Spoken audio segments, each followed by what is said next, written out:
week 6 of the fantasy football season, and here's a few kickers I look to start this week. The first guy, Cameron Dicker, the Los Angeles Chargers. So Dicker and the Chargers came off a bye now, and if you want to use him for the remainder of the season, I don't think it's a bad option with the type of offense Dicker obviously plays for us on the season. Week 1 versus Miami, 12. Week 2 with Tennessee, 10. Week 3 of Minnesota, 4.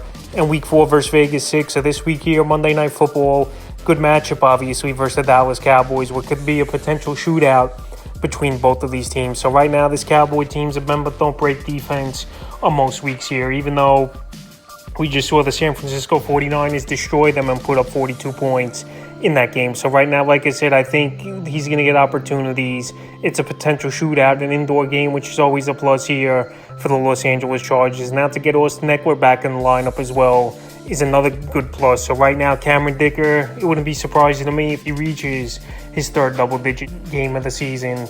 And he's a start staying in the same game as Brandon Aubrey of the Dallas Cowboys. So Aubrey's come out of nowhere, and he's been one of the best kickers in fantasy football so far this season. So right now, Aubrey with 3 games of double-digit fantasy points, and the other 2, Week 1 at the Giants, 8, and Week 5 at San Francisco, 6. So this week here versus the Chargers indoor game, this Charger defense isn't that great. They give up the 18th most fantasy points to kickers on the season. And Brandon Aubrey's got a good boot. He's hit every field goal so far he's attempted this season. The only thing he's missed is 1 extra point in Week 1. So he hit a 50-yarder at the San Francisco 49ers right through the uprights. This Cowboy team, they have trouble punching in the end zone while they've been in the red zone this season, and that's why he's had these double-digit games. So right now with a good matchup and the Cowboy offense struggling to punch it in the end zone a lot this season, where he's going to have to settle for field goals once again 2 or 3 times. Kicker, Younghoe Koo of the Atlanta Falcons. So Younghoe Koo kicked the walk-off victory field goal versus the Houston Texans. And right now, another home game, which is great for Younghoe Koo. We know he does way better at home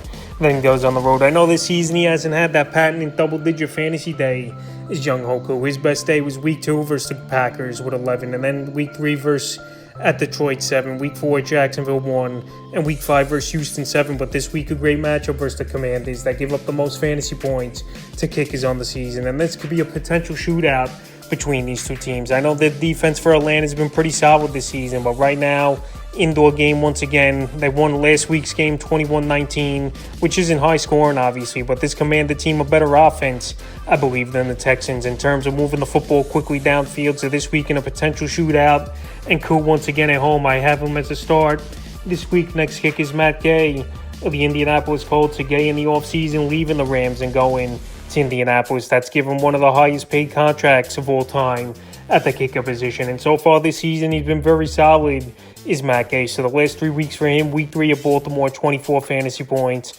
Week 4 versus the Rams, 1. And Week 5 versus Tennessee, 12. So this week here on paper, I know in terms of points given up to kickers, Jacksonville's given up the 3rd least amount of fantasy points to kickers on the season. We're going back to Week 3 where Gardner Minshew started for this Indianapolis Colts team. He had to settle for a bunch of field goals, and he had 24 fantasy points in the surprising knockoff victory at the Baltimore Ravens. So right now, Matt Gay, once again, kicking well this season. Gardner Minshew starting in the next few weeks with Anthony Richardson out with the shoulder injury. And right now here, Jacksonville, a good stadium to kick at, obviously, where it's going to be great weather most likely. He's definitely a kicker to start this week, and he's out there in tons of fantasy leagues still. So right now, if you're searching for a kicker with bye weeks, really kicking into gear now the next few weeks, I think Matt Gay is a good option this week and possibly for the remainder of the season, especially with an offense that's going to have a tougher time to punch it into the end zone with Gardner Minshew the next few weeks than obviously Anthony Richardson. And the 5th and final kicker I look to start here is Jake Elliott of the Philadelphia Eagles. I know each and every week I pretty much mentioned Jake Elliott as a kicker to start, and why not? 5 games with double-digit fantasy points to start the season.